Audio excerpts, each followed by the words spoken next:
Hi, this is one of the High Priests of Khonshu, Ray, from Into the Night, a Moon Knight podcast. We're proud members of the Collective, and you're listening to one of the Collective members, the Capes and Lunatics Sidekicks podcast. Hope you enjoy. Wendell Vaughn, the first Earthman ever fitted the protector of the universe, bonded to the energy-transforming quantum bands that were both weapons and symbols of his station. He fought an ongoing battle to defend all life in the universe from cosmic evil as Quasar. Hello and welcome to the Quantum Zone, episode 21. We're deep in the middle of our Summer of Pegasus. I am Phil. Joining me as always is... Sounds Summer of Pegasus, sounds like Summer of George. Joining me is the master writer himself, master of the Quantum Zone. I'm Will Allred. Hey, everyone. And Boston's favorite son. Master of none. Yeah. Master of his own domain. Who are you? My name is Matt Kona. Here I am. Boston's favorite son, except for at the library. All right. Yes. Uranium's favorite son. Yeah. Uranus. We're already going there. There's your reference for the week. I was going with the uranium bands. You know. Yeah. I think Charlie Esser is watching us. Hi, Charlie. Capes and Lunatics on Charlie Esser. Because he loves Ben Grimm. Did everyone see Fantastic Four #1's coming Wednesday? Cool. Ooh. It's been a long time since there's been an FF book. Couple years, yeah. Mm-hmm. So they're coming back. Interesting. Yeah. All right, so Marvel 2-in-1, number 56 from October 1979. It's almost the same team because it's Grunwald and Macchio. But John Byrne's out. We got George Perez and Day. Who's Day? David Day, maybe? Inker? Okay, maybe. Because it just says present day artist. Wananabe, art letterer. That might be a new one, too. Sharon, colorist, Stern, editor, and Shooter, editor-in-chief. Charlie Esser, if that's you. Jim Shooter, editor-in-chief. Favorite. All right. So, Deadlier of the Species, because finally get Thundra and Ben Grimm, those two storylines coming together. Which that's a pretty great cover, too, isn't it? I mean... Oh, yeah. It's not even like the other ones as, you know, like the Thing and Quasar, the Thing and Giant Man. It's like the Thing battles. Thundra. I guess you could do that since it's not like Marvel Team Up. It's like 2-in-1. There's two characters. They don't have to team up. So it opens up with Thundra and her girl band outside Project Pegasus. It's a full moon, so you know something's going on. Oh, yeah. Stuff's getting crazy. But I'm surprised. There's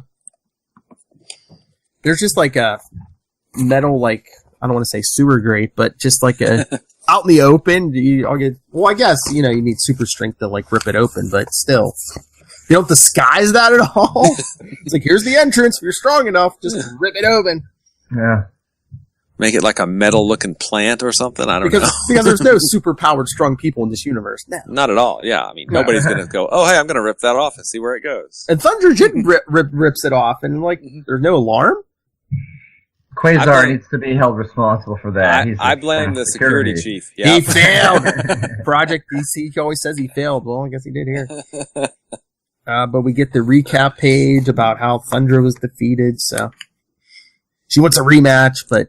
She awoke from her drunken slumber and a man watching her from the shadows. No, he's got the cigar. But the whole thing with her meeting Oglethorpe was arranged by this organization, and the reason was simple. They needed someone of great strength and courage to perform a task with much risk involved. I was the ideal choice. So she was to be accompanied by 4 female wrestlers who she had fought before. Of course, Titania, Screaming Mimi, Pound Cakes, and Letha. The mission seemed easy enough. Drop a device at the exact location and then leave. It seems like there might be more to that. Yeah, I know. But we'll see. So they take some kind of high-tech hover ship and take us to the first page of this issue. Oh Oh, and then that shows them breaking in and taking out the employees before a single alarm is sounded. They ripped the door off, and they opened the door on this end. How was a single alarm not sounded? And I kind of feel bad for those poor, Project Pegasus guys. They're just trying to, do their job and, out jumps a bunch of giant wrestlers and just lays a smackdown on them, right? Yes, Charlie. Proper terminology when it comes to wrestling. Charlie Esser sending me the messages because he's watching this live. Jim Shooter, the man who made comics great again. Yes, I know Charlie. And then Screaming Mimi, Songbird to the Kids. We mentioned that last time. Yeah. Charlie, yes. Really good. Her arc in Thunderbolts was really awesome. Yeah, especially that first series, Thunderbolts. Yeah. Yep. So yeah, Thunder and her crew come in.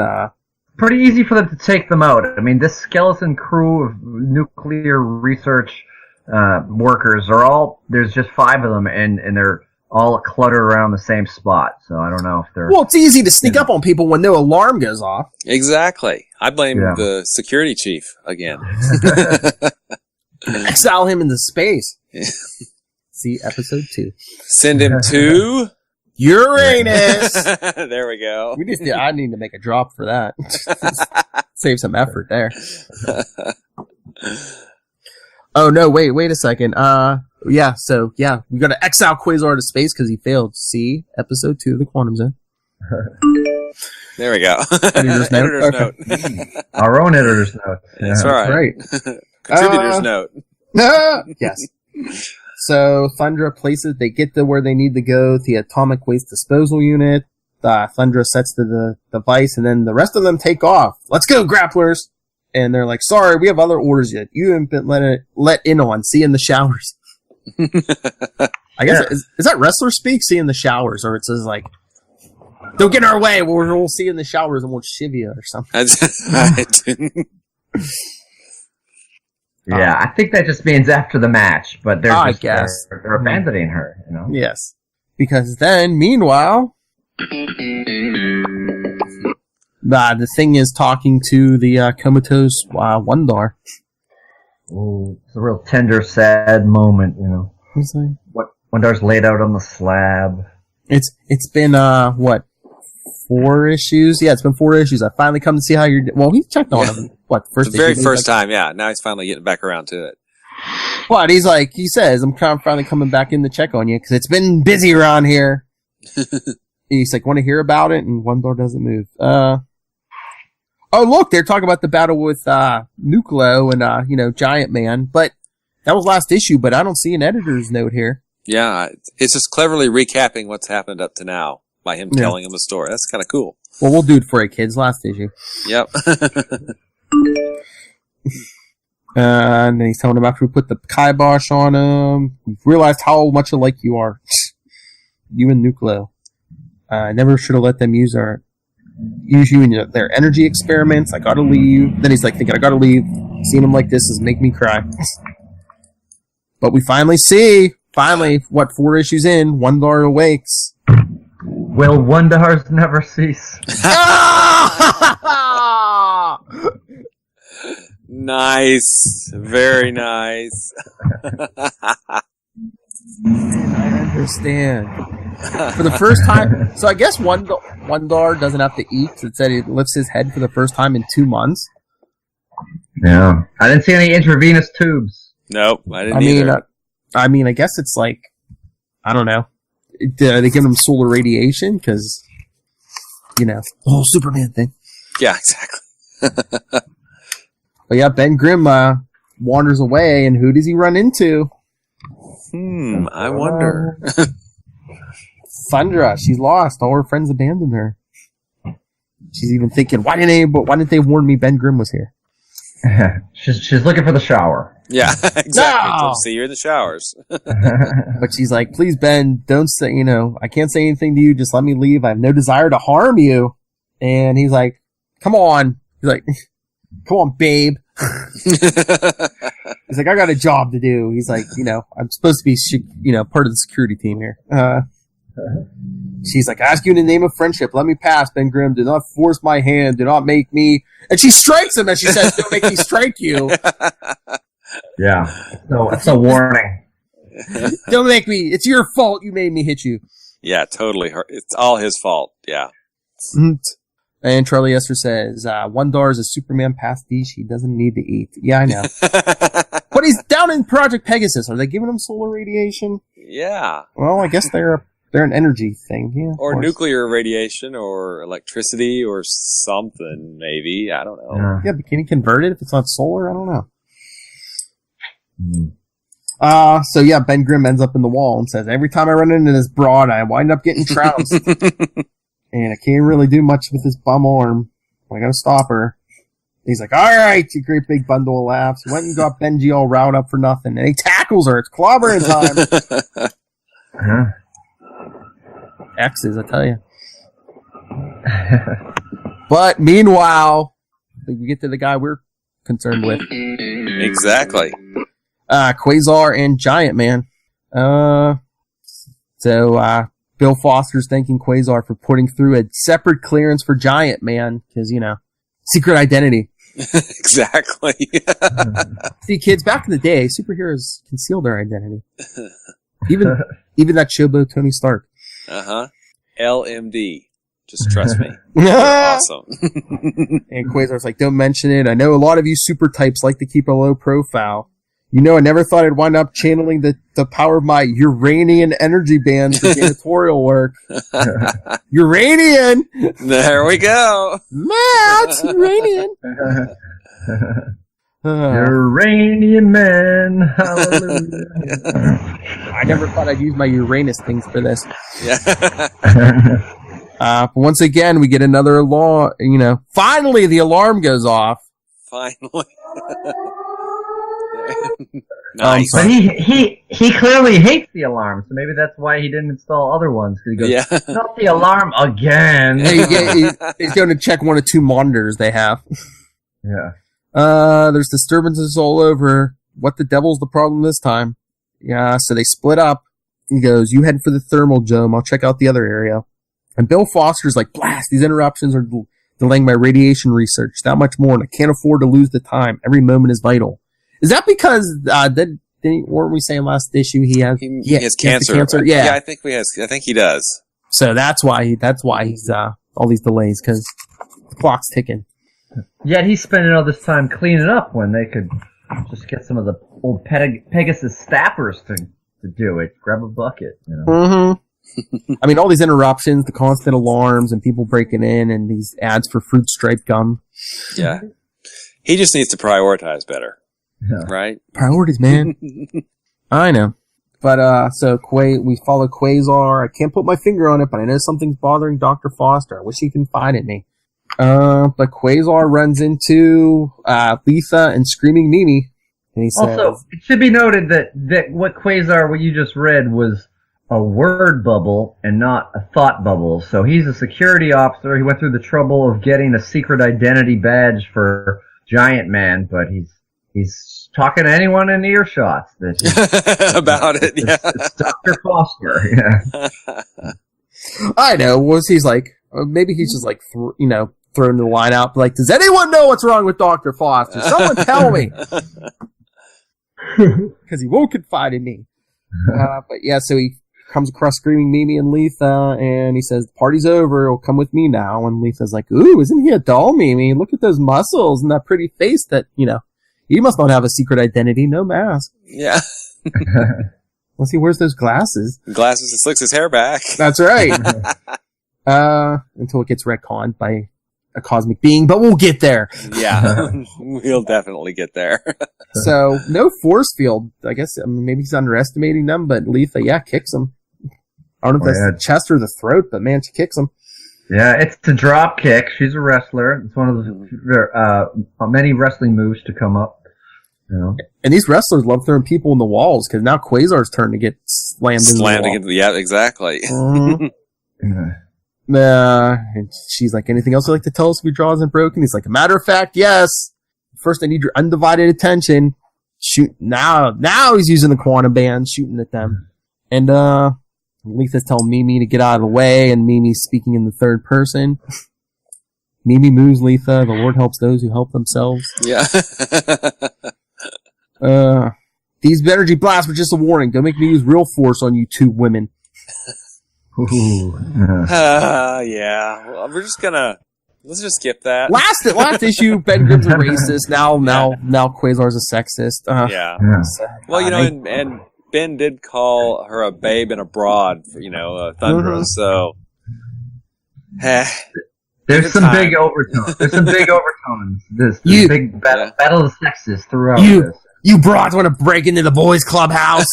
Exactly. Taking your chances. But Letha says she likes it. You're even sexier when you're angry. Ooh. Isn't he a scream, me? She's like, oh, yes, a scream. And she uses her sonic scream. Quasar starts hallucinating. The agonizing bombardment of Mimi's scream mercilessly increases, and soon as Quasar sees it, warps.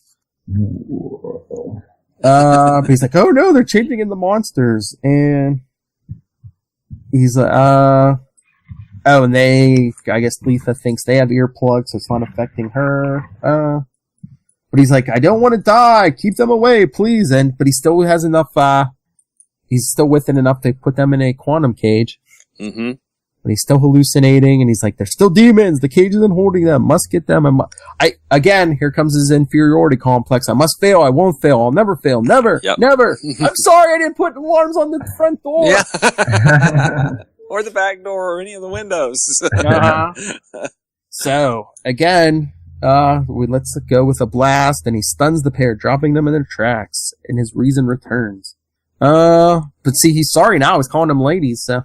Mm-hmm. Not being sexist. You're trying to destroy me, destroy Pegasus. I couldn't let you do that. This is my world here. It's my life. Oh, yeah. Take your job seriously. Well, yeah. There's going to be some work-life balance problems, I think, here, Yeah. See, it gets too much for him. That's why he starts his own business later on. Yep. In 10 years. There's the letters page in the middle of the book. That's always weird to me. Oh, did they... Yeah. What issue does it talk about? Does it talk about the first part of Project Pegasus? Oh, no. 51. What is it? 51, so yeah. So 2 more issues until we get to the first part of it. Gotcha. I think that's what we said. By the time, I think the last issue, the letter page will be about the first issue. Yeah. We'll do a flashback and a flashback. Yeah. There's an ad for Buy Your Comics. Stan Lee says 4 for the price of 3. Not a bad deal. Black-haired Stan Lee. That was a long time ago, wasn't it? 79, yeah. 39 years ago. There's a couple titles listed in here that I am not familiar. Well, maybe just 1 or 2. But you see a lot of Masters of Kung Fu in the dollar bins, but I've not seen Shogun Warriors before or Spidey Super Stories. Yeah. Oh, I think Spidey Super Stories was like for little kids or something. It was I think I've seen an issue of that somewhere. I just don't remember exactly what it was. But Shogun Warriors, I think they were toys or something. Yeah, weren't they like giant robots or something? Yeah, I think they were giant robots. Yeah, like Voltron before Voltron. Mm-hmm. Yeah. And what came first, the Micronauts or the Micronauts toys? And was it the toys first and then the comic books? What I think it wasn't around the same time because didn't the toys come out and they gave Marvel the license for the comics? Wasn't it something like that? I think so. Or I think it was with the Transformers. They developed the toy line and they had Marvel develop the story with them. So they may have done the same thing with Micronauts. I mean, I'm not sure. Because I think it was the same. I think it was the same thing with G.I. Joe too. Because I think they said like Marvel even helped them with some of their ideas because I think the cartoon and the toy at first they were going to be like no women on this team, and Marvel was like no, you might want to put like some females on. At least put Scarlet on there. Come on. Right. So yes. So Quasar takes care of his foes. Now we see Bill Foster, Giant Man. That's the name he settled on, right? Giant Man. Yeah. Matt Kona last episode, MVP. This is his G spot. And that's right where she hits him. Sorry. Yes. Charlie Esther says Shogun Warriors were similar to Micronauts, but like Jaggers, they weren't that big. Oh, okay. Oh, Jaegers. Yeah, Jaegers. Okay. See, my reading skills aren't top. All right, so original Titania, because like we said last episode, this isn't the one who came from Secret Wars, but yeah, dark-haired Titania says, "Whoa, pound cake, get a load of Bobo Brazil's big brother." Say that 3 times fast. That. Sorry. Alliteration. Bobo Brazil wrestling reference. Yeah. I was gonna say, wrestling expert Matt Kona. I don't know who you again more sexism. I don't know who you mamas think you are, but you just did in about $500,000 of equipment. And pound cakes, what's that G stand for? Garbage man? Oh! Wow. That's pretty funny, Chubbs. Wow. It's getting pretty bad pretty quick. I don't think it's the heroes. It's male-female relations taking a beating in this issue. Exactly. It's like, we'll put the squeeze on you until the guards can get here. Now you want to talk? Get your paws off me before I bite your thumb off. Whoa. Ain't no way to treat a lady, especially a lady wrestler. So they throw him into the thermal pit, but he's big enough to hold himself up against the walls. He says, "I stopped my fall, but the heat in this vapor tube is murder. I have to inch my way up and out of here fast." And he does. Because Pound Cakes is like, he's even bigger than when I tossed him in. Any ideas? I hate to use them, but sometimes these little presents our employers gives us comes in handy. It's like some kind of like energy shooting pen or something. Yeah, I'm not sure. Early prototype for a laser pointer. Yeah, maybe. Don't look at it dead on. It's bad. That's right. Mark Grunwald invented the laser pointer. You heard that on the internet, so it must be true. Exactly. It kind of looks like when she's taking out of her boot a tire cage. Oh, yeah, it does. Yeah. Careful, I'm going to see what kind of pressure you're under. I mean, this giant G-Man is like a couple pounds low. Well, it was a present from her employer, so maybe she was under a lot of pressure at work. Oh, nice. Oh my. But the Pound Cakes and Titania try to pin Bill Foster down and hold his hands, which are a mistake. Because he brings them up and smacks the two ladies together. And that just looks kind of painful right there. Oh, yeah. They like smashes their heads together all huge now. And more ads. Oh, what's this? The Comic Collector? Yeah, that caught my eye. Oh, it's a 6-ring binder? 6-ring. Show it on the screen. I don't have the ad. It's like a black and white. It's hard, so it's hard to like tell. Organizer. Huh. Cool. It's not to put your comics in. It's so you can write down what issues you have and what condition they're in. You'll never again have to try to remember what issues your collection is or missing or what shape your comics are in. This is pre-database, pre-Excel, pre-word processor. So kids, don't go down to the store and buy a 3-ring notebook. No, you need this. Yeah. Special one. I'm surprised there's not like a superhero picture on it or something. But back at Ben and Thundra, I'm ashamed of this battle, Ben Grimm. Ashamed that I've been forced to fight an inferior male. Oh, smack talk's going 2 ways. Once again, well, I don't exactly get off duking it out with broads, even if they are 7 feet tall. And then what wrestling move did she put him in? Matt Kona? Well, she puts him in a camel clutch, made popular by sometimes G.I. Joe character Sergeant Slaughter.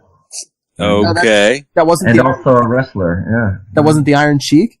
Oh, he did it too. Yeah, I guess he did it first. But when I started watching wrestling, the Iron Sheik wasn't wrestling actively, but Sergeant Slaughter was the big heel. He supported Iraq in the first Gulf War, and it burned the American flag and threw it into Hulk Hogan's face, which caused a lot of controversy. So that's why they didn't have WrestleMania 7 in a big outdoor stadium, because they thought there would be. Yeah, all right. This is your wrestling geek information for the day. He was quite the heel. Yeah. Oh yeah. And the wall looks like Thundra's about to snap Ben Grimm's neck. She's like, why? Why can't we be, why? We're fated to be mates. I left weeks ago hoping my feelings would disappear, and they didn't. Oh, and she's talking smack on Alicia. She's like, you maintain this hopeless love for the blind girl Alicia. Yeah, this did take a turn for the dramatic, right, talking about the scorn love right away like that. You will love me or I'll kill you. Yeah. And Ben's like, I don't think she wants to kill me, but she might still break my neck anyway. Yeah. Oh, Charlie Esser says, yes, Iron Sheik created the camel clutch. Millennials, you people are the worst. Oh, no. I didn't say he created it, but I was just, I just want to tie it into the G.I. Joe reference. Don't take that. Don't worry, Matt. You don't take that from Charlie Esser. Listen, wait. Charlie Esser, I will make you humble. I've got I just want to say that I've got a new favorite person in the world because he just called me a millennial, so. He said Sergeant Slaughter famously didn't turn heel until after G.I. Joe. I think it was a rights dispute. I did not know that. Yeah, I was going to say. He's like Matt. He's a big wrestling fan, so.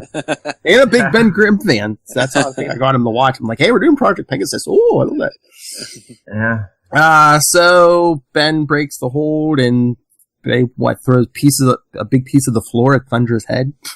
And this is a big update because finally, even though Ben has been fighting throughout this, he's maintained the sling on his arm throughout this until we get to page 27, and then it's finally broken. Yeah. And once again more. He's like, right back at you, baby. This is for that crack about Alicia. You couldn't shine her shoes, you blasted tomboy. Oh, wow. That's some dialogue. So basically, you look like a man! But Alicia couldn't shine her shoes either because she couldn't find them.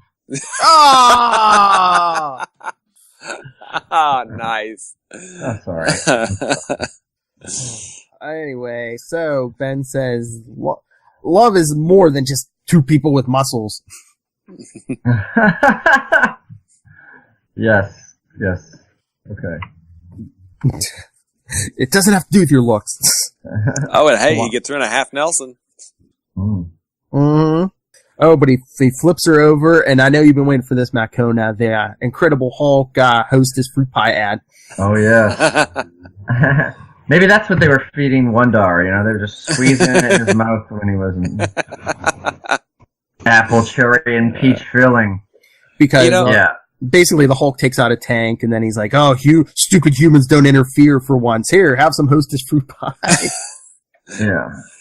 Hey, that was just more story, that you'd get in a comic. It was the Hostess fruit pie story, right? Yeah, that one page, yeah. And it's a saga within a saga. Because, exactly. also, is it that I don't think he's providing them with them. He forgot, humans forgot to interfere because they were too busy eating Hostess fruit pies. Oh, I thought they're running from the tank. Were the fruit pies in the tank that he destroyed? I don't know. I think it's just completely. It's just a big jump. Because after he destroyed the tank, he just seems like to be like a giant satchel of like Hostess fruit pies, apple, cherry, and peach. Yeah, I don't see the fruit pies on the tank, but I don't know. I mean, were they in it? But yeah, you don't see the fruit pies anywhere until he destroys the tank, and then all the humans are like, "Oh, these are great," and Hulk's like, "Humans finally getting smart." Are fruit pie standard issues on tank? I don't know. Are they government rations? Yeah. Our weapon is out of control, but at least it has delicious apple and cherry filling. Yeah. In the page before, I didn't read the bullpen bulletins, but there's an advertisement for Alice Cooper. Yes, in a comic book. Yeah. Tales from the Inside. Yeah. Because I think it's Marvel Premiere number 50, but it's the first issue with Alice Cooper, yeah. Mm-hmm. Yeah, and I think, didn't he or did Neil Gaiman write like an Alice Cooper comic in like the 90s or something for Marvel? Ooh, I don't know, maybe. I think Michael Zulli did the art. I'll have to look that up. I don't remember. Alice Cooper did have, a big resurgence in the 90s with the success of Wayne's World. We're not worthy! We're not worthy! Wait, it was like the Last Temptation of Alice Cooper. I'll look it up in a minute. That sounds like a good pairing. Mm-hmm. Gaiman and Cooper. Yeah. Gaiman Cooper 2020. Yeah. Anyway, so, like you said, the thing puts Thunder in a half Nelson until she elbows him. I used to watch Bruno Sammartino. Oh, yay! Calls out Bruno Sammartino. Yeah, long-time heavyweight champ. Oh, yeah. Yes. He was like, that the Iron Sheik defeated to win the title. Oh! Bringing it full circle. I'm redeeming myself. Come on. I was going to say, I was waiting for him to say, it's Bruno Sammartino, not the Iron Sheik, or Sergeant Slaughter. Yeah. So she breaks the hold, slams him up against the wall again.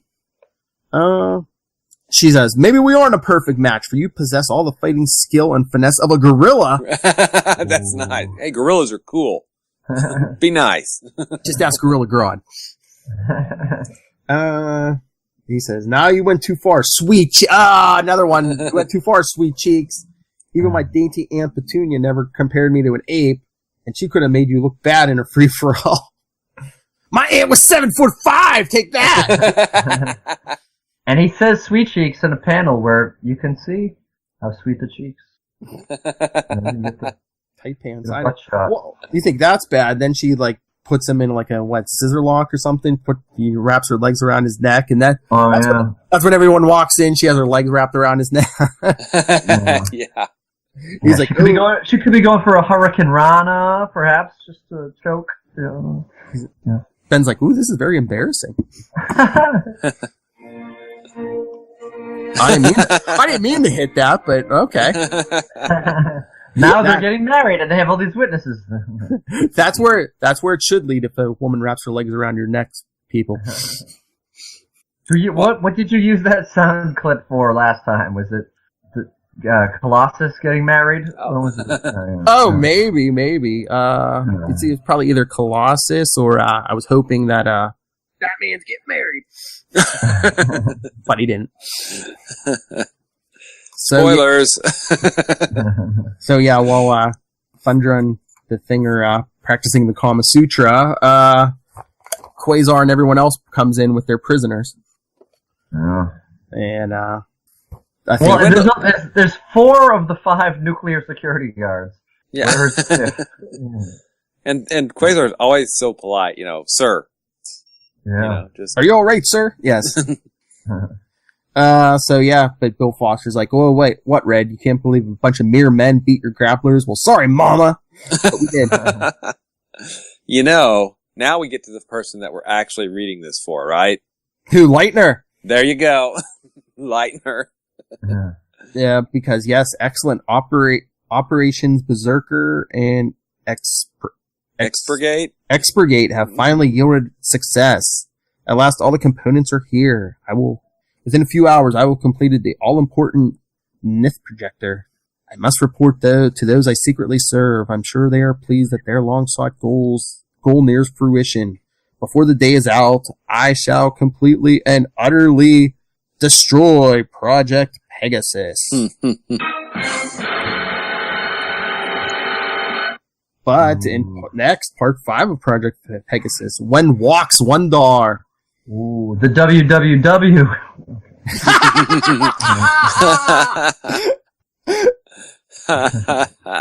Nice. Yeah, they had to change it because the World Wildlife Federation complained. Yeah. But yeah, so we're getting there. There are only 2 more issues in the Pegasus saga, and then the Marvel Team Up annual. Yeah. Yep. Getting there. Then our summer of Pegasus will be over, and we'll get back to Quasar issues. Oh, yes. Wait, issue 8 of Quasar. He does go back to Pegasus, though. That's right. We also got Marvel Team Up Annual 5, right? Mm-hmm. Yeah. After the next 2, yeah. And that deals with Pegasus, doesn't it? That's the Serpent Crown? Yep, it's Quasar, The Thing, Spider-Man, Doctor Strange, Scarlet Witch. Yeah. Cool. May have heard of some of these people. Yeah. Oh, but let me open this up. Like I said, I did get feedback from our buddy Soshin. All right. Wait, now did he write to you, or are you reading a transcription of a banana walkie-talkie? Oh, that's right. Back cover, banana walkie-talkies. Nice. And banana compasses. Yes, while you're looking for that, I did find, it's called The Last Temptation. It's on Amazon. It's written by Gaiman and art by Michael Zulli. Ooh. So it's really nice. I don't remember exactly what it's about, but there's a hardcover and a softcover. So cool. Is it in stock? Yes, it looks like it is. Uh-oh. The wife must not be back yet. Matt's like, I got some disposable income.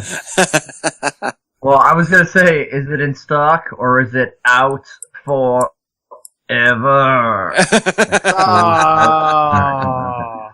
Well, I was about to say you could probably get it at the library. True. I'll look it up. As long as it's not in the teen section. Yeah. All right. No, teens aren't into Alice Cooper. Come on. Yeah. All right. So Soshin writes, Phil, after careful consideration, I believe I have come up with a nickname for you. All right. He's like, since this is your podcast, it's all our podcast. And ultimately you're the one with final authority of how everything goes down. My boss? Do I come off as bossy? I'm like, I'm trying to make this. You're our fearless leader. You're just our fearless leader. I'm the bumbling security chief. It's only fitting that you should be the living tribunal, or LT for short. I don't know. Sounds good to me. Kind of grandiose for me. Can you do the face paint next week? Oh! Wait, which face? Sorry. Ooh. Did you just call me Two-Face? No, actually, Three-Face. Oh, yeah. Oh, well, I gotta paint my face, and then Matt Kona just has to come in with like a skull on his shirt. Okay. Yeah. Yeah, it's easy. I don't know. Getting one. I don't know if I like the tribunal. I mean, maybe call me Wendell Elvis. I don't know. Yeah. Well, he says last week, but I think he means 2 episodes ago, because he sent this before the episode went up today. He goes, the Punisher's Viagra pun last week was ridiculous.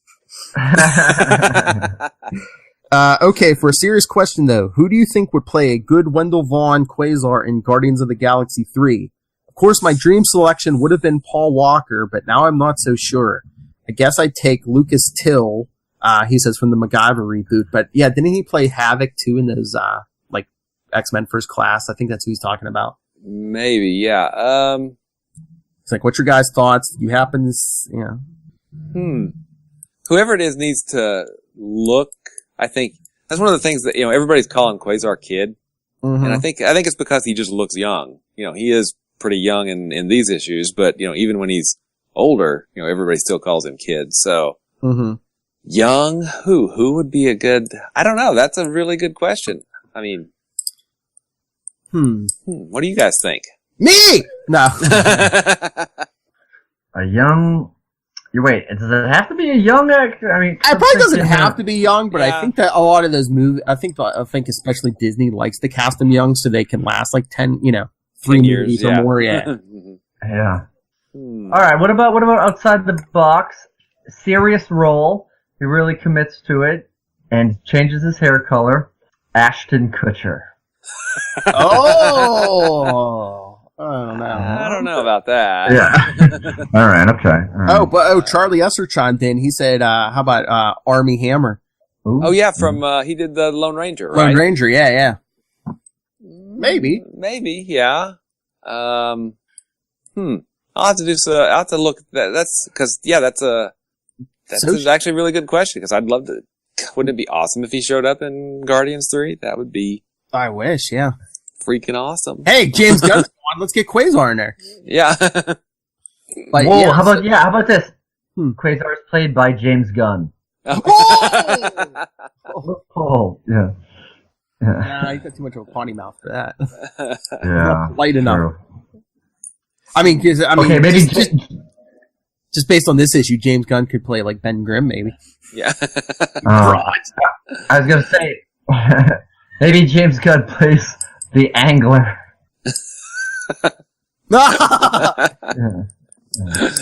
Editor's note, that's from He should have Quasar number 3. That's right. He should have tweeted as the Angler. Oh man. Yeah, he should have been tweeting like, I find it funny when.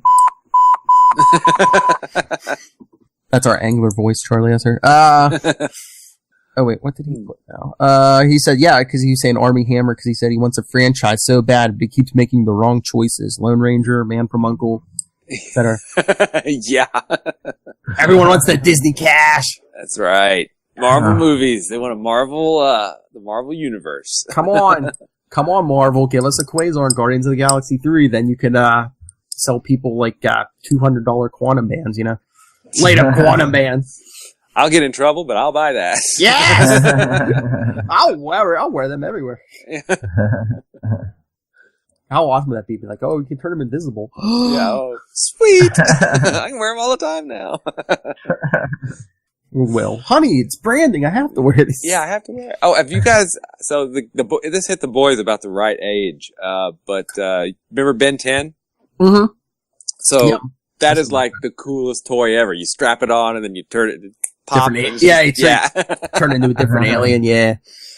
I have to admit, I bought one for myself just because it was cool as heck, alright? They have a couple different versions, like, if you just want to get your kid, like, they have like a little cheapy version where it just like lights up a little bit and makes some sounds, but yeah, I think they have like bigger versions that get more intricate. I got the little cheapy version and it was just a heck of a lot of fun. For the boys too, I guess. Yes. for their enjoyment and their benefit. Yes. All right, so Soshin, yeah, I guess we'll do our homework. Everyone come back next week with who you think should play Wendell Vaughn in Guardians of the Galaxy 3. All right. Hey. Oh, well, you don't have to wait a week for Matt to say Iron Cheek. Yeah. Colonel Mustafa. Yes, Charlie, I see the picture. I know who Army Hammer is. It's kind of hard to see on the screen here, but it's like, I mean, I could see it. Uh-huh. I bet you they would, and my guess is if they go with a costume, they'll probably go with the, Annihilation, post-Annihilation costume because it's more uniform, and doesn't have because the other one's more costume. The post-Annihilation looks more armory and more uniformy. They need to use the first or third one from the ongoing series because, I think it'll be easier, if his arms are out, Yeah, exactly. But, cool. Because I still, as much as, so, I've gotta make an admission here. The best Marvel movie is Winter Soldier, in my opinion. So. That's not bad. I know a lot of people like that, yeah. I don't think as much as I love that crap for that. That movie, they have never, not once, in the 3 Captain America movies, the 3 Avenger movies, they have not gotten Cap's headpiece right. He always looks better with that thing ripped off, It just... Sometimes it doesn't translate. It just doesn't translate very well, yeah. And I think that's one that doesn't, so... Alright, should we get out of here? Yeah. Sounds good to me. All right. Join us next week. Soshin, we'll give you your answer. Everybody come with a name that you think who Wendell Vaughn should be. Join us next week too, Charlie Esser. I like having a voice in the back of my head. Besides the normal ones. Dang it, you beat me to it. I know. All right, everyone. Send us your thoughts like Soshin. capesandlunatics@gmail.com, facebook.com/QuantumZonePod, @QuantumZonePod on Twitter. Follow us, Charlie Esser, @QuantumZonePod on Twitter and @CL Sidekicks on Twitter. And follow CL Sidekicks on the Instagram. And the voicemail. You can just dial your phone and tell us what you think. 614-382-2737. That's 614-38-CAPES. Get in the face of that millennial Matt Kona. Speaking of Matt Kona, where can people find you? Yeah, all across the social media platforms when I'm not on weird ducks giving tours throughout Boston, melting into my seat in 90-degree weather. Matt Kona, MATTKONA, Facebook, Twitter, Instagram. And Charlie, write a review. I'll mail you not only will I give you a copy of the Quasar and Spider-Man, but I'll maybe put in a little photocopy of the Iron Sheik and Sergeant Slaughter wrestling each other. Nice! Yeah, that's right, Charlie. Yes, review on Marvel Team Up 113. Give us a review on 19. Yep. So, Will Allred, writer of Diary of Night, that we will be discussing on, you can see it here on YouTube, but on the podcast soon, Comic Capers episode 13, Will Allred, Diary of Night. Where can people across the social media landscape, I'm WALLRED, so that's at Twitter, that's Facebook, that's Gmail. You can also check it out, diaryofnight.com, and then for all of us Quasar Nuts, I also run the Quantum Zone, quantumzone.org. That's right, Quantum Zone podcast, Quantum Zone website. And I need to get it up, I need to update it so I can link it to this. I just am a lazy slacker, so. I was going to say, man, yeah, there's more episodes, yes. All right.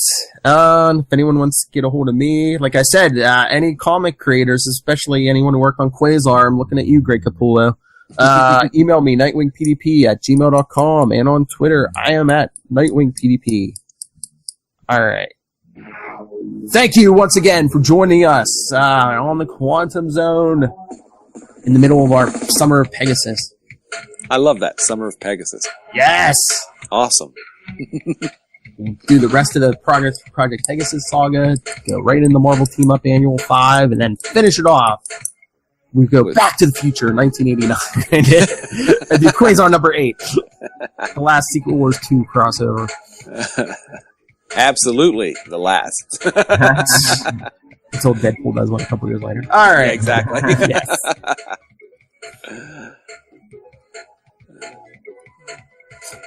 Remember, people, I thought Ben Grimm was a role model, but don't talk to women like he does. Yes. And probably don't smoke cigars either, but hey. True. And pick up Fantastic Four #1 at your comic shop or digitally on Wednesday. See, Marvel should pay us to advertise. Yeah. Sponsorship. But until then, remember, Quantum Zoners, keep it quantum.